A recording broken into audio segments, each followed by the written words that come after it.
చిటుకు అని జారి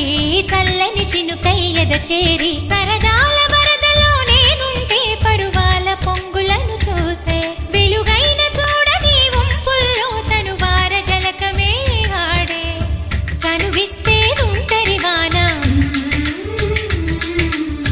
తొలి ప్రాయం దోచడమేనా